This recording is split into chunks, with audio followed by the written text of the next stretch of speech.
আসসালামু আলাইকুম। আজকে রান্না করব আমরা গরুর গোশত দিয়ে আলুর ঝোল তরকারি।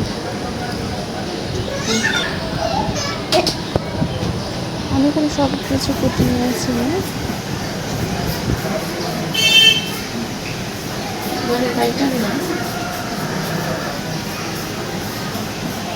প্রথমে আমি পাতিলের মধ্যে কিছুটা তেল দিয়ে পেঁয়াজ ভেজে নিচ্ছি।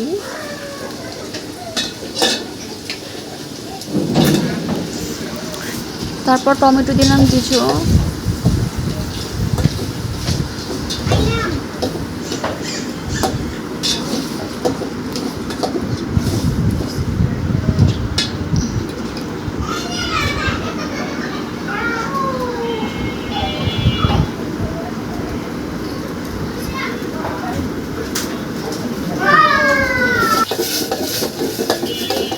এখন তেজপাতা এলাচি দারচিনি দিয়ে কিছুক্ষণ ভাজবো।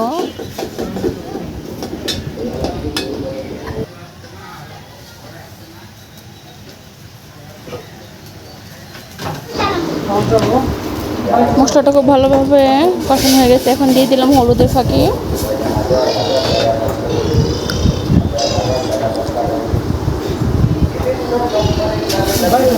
হলুদ গুঁড়ো, মরিচ গুঁড়ো দিয়ে দিলাম কিছুটা, দিয়ে কিছুক্ষণ ভালোভাবে কষিয়ে নেব।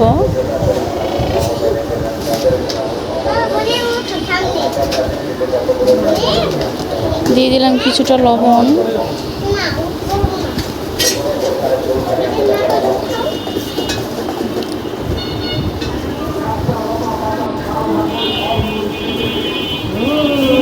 এখন দিয়ে দিলাম কিছুটা আদা বাটা। মশলাগুলো এখন ভালোভাবে কিছুক্ষণ কষিয়ে নিব।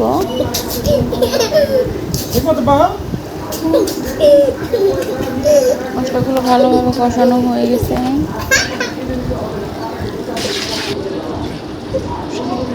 এখন দিয়ে দিব মাংসগুলো। কিছুক্ষণ মশলার সাথে ভালো করে কষিয়ে নিব।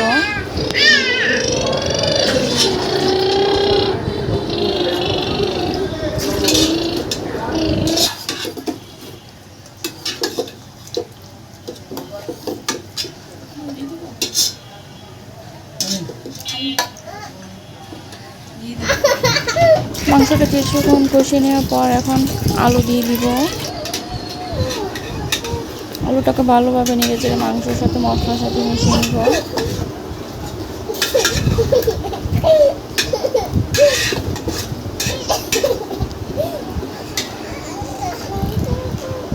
এখন দিয়ে দিলাম কিছু কাঁচামরিচ।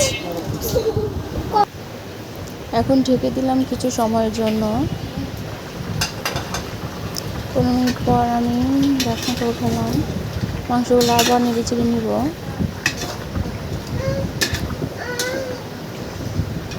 খুব সুন্দরভাবে কষানো হচ্ছে।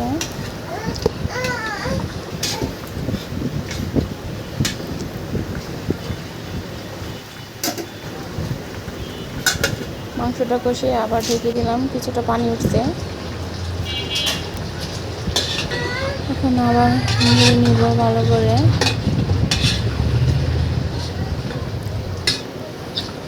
পানিটা প্রায় শুকিয়ে যাচ্ছে, সুন্দর ধার আসতেছে। কষানো মাংস। এখন কিছু পানি দিয়ে দিব।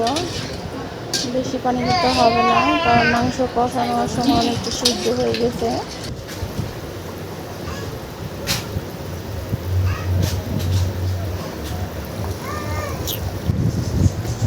সুন্দর একটা কালার আসছে। তরকারিটা প্রায় হয়ে গেছে। এখন কিছুটা জিরে ফাঁকি দিয়ে দিলাম, দিয়ে একটু নাড়াচাড়া করলাম। আলহামদুলিল্লাহ, রান্না হয়ে গেছে।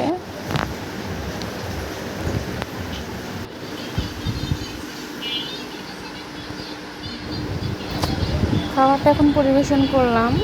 এখন খাবো পাতলা ডাল, গরুর মাংস, আলু দিয়ে ঝোল, সাথে আছে লেবু, গরম গরম ভাত।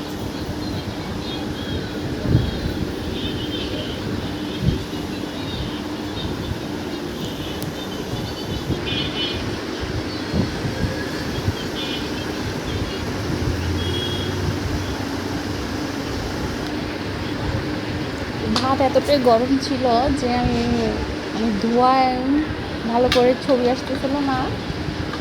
তরকারিও গরম, খুব গরম, সব চুলো থেকে নামানো।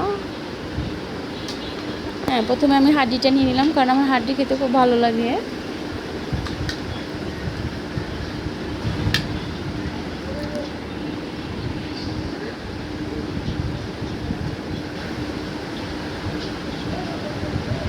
সেটা লেবু নিলাম।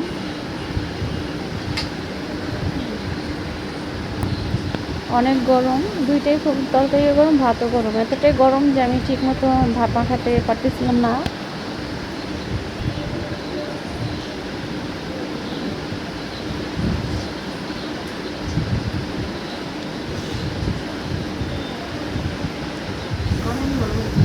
খাবারটা খুব মজা হয়েছে।